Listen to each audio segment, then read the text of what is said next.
Global Typhoon, Chairman TV. Weather update. Helping homeless people. Please subscribe.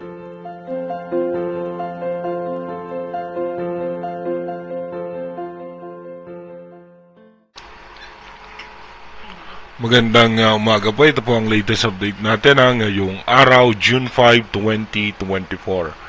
Nananatiling ang umiiral sa ating bansa yung frontal system na posibleng nagdadala nga po yan ng pag-ulan dito nga po sa may Quezon, Aurora, Camarines Norte, Camarines Sur. May mga posibilidad po ng pag-ulan at makulimlim na kaulapan sa Metro Manila na may tsansa ng mga biglaang pagbuhos ng pag-ulan.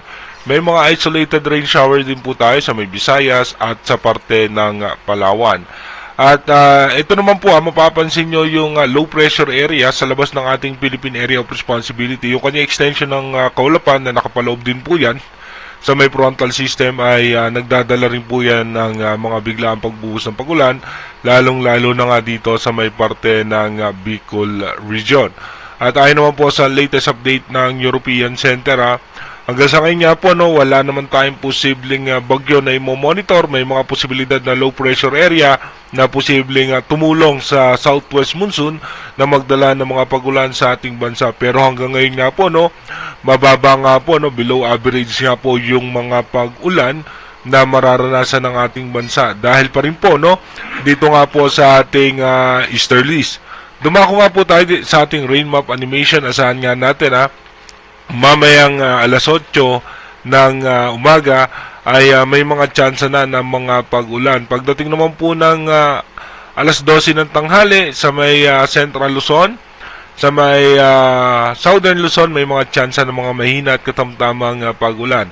Makulimlim na kaulapan sa Metro Manila at ilang bahagi ng Luzon. Pagdating naman po ng alas 3 ng hapon, may tsansa naman po ng pag-ulan sa may parte ng western section ng ating bansa. Dahil kung mapapansin nyo nga po, ay posibleng bubugso ng bahagya yung southwest monsoon.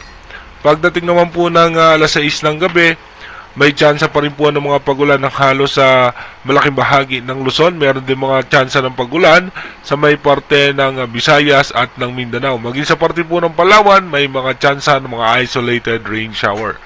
Dumako na nga po tayo sa ating advanced weather forecast. Dito nga po sa ating advanced weather forecast, bukas nga po June 6, asahan natin na makakaranas po tayo ng mga pagulan at asahan nga po natin na posible nga po yung mga pagulan sa hapon at hanggang sa gabi. Pagdating naman po ng June 7, meron po mga tsansa ng mga mahinang pagulan sa western section ng ating bansa, sa may parte ng Mindoro provinces, sa may parte ng Palawan at western section ng Visayas.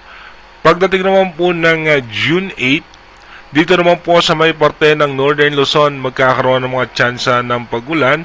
At pagdating naman po ng June 9, asahan nga po natin, magkakaroon pa rin po tayo ng mga tsansa ng pagulan sa western section ng ating bansa.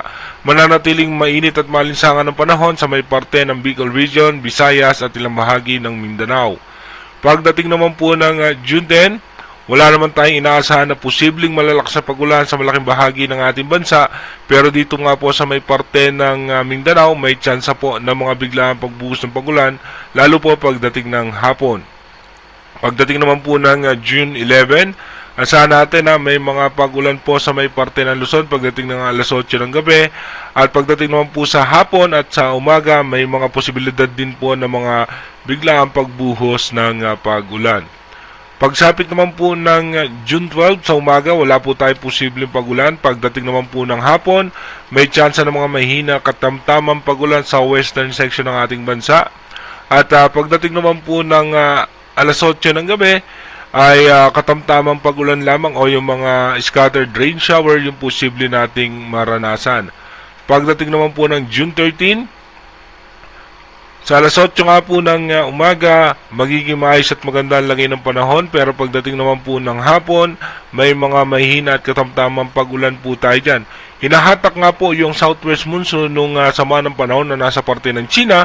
At pagdating naman po ng alas 8 ng gabi ng June 13, May mga tsansa po ng pagulan sa may parte ng Mindanao, Palawan at ilang bahagi ng Metro Manila. Pagdating naman po ng June 14 nga po ng umaga, alas 8 ng umaga, asahan natin na may pag-ulan sa parte ng Mindanao at ilang bahagi ng Visayas. Pagdating naman po sa hapon, ang Palawan naman at western section ng Luzon, may mga tsansa na rin po ng pag-ulan. Pagdating naman po ng alas 8 ng gabi, sa may parte naman ng Visayas, Palawan, Mindoro provinces at ilang bahagi ng Luzon, magkakaroon ng mga pag-ulan. Meron dalawang possible low pressure area na mabubuo sa labas ng Philippine Area of Responsibility. Sa ngayon nga po, mababa naman ang tsansa niyan na maging isang ganap na bagyo. Again, inuulit ko po, yung ating advanced weather forecast is possible scenario pa lamang po yan. Malaki pa rin po ang tsansa na magbago yan, kaya manatili tayong tumutok sa ating advanced weather forecast para malaman natin yung mga posibleng sama ng panahon na makakapekto sa ating bansa. Mag-iingat po tayo palagi. God bless po sa ating lahat.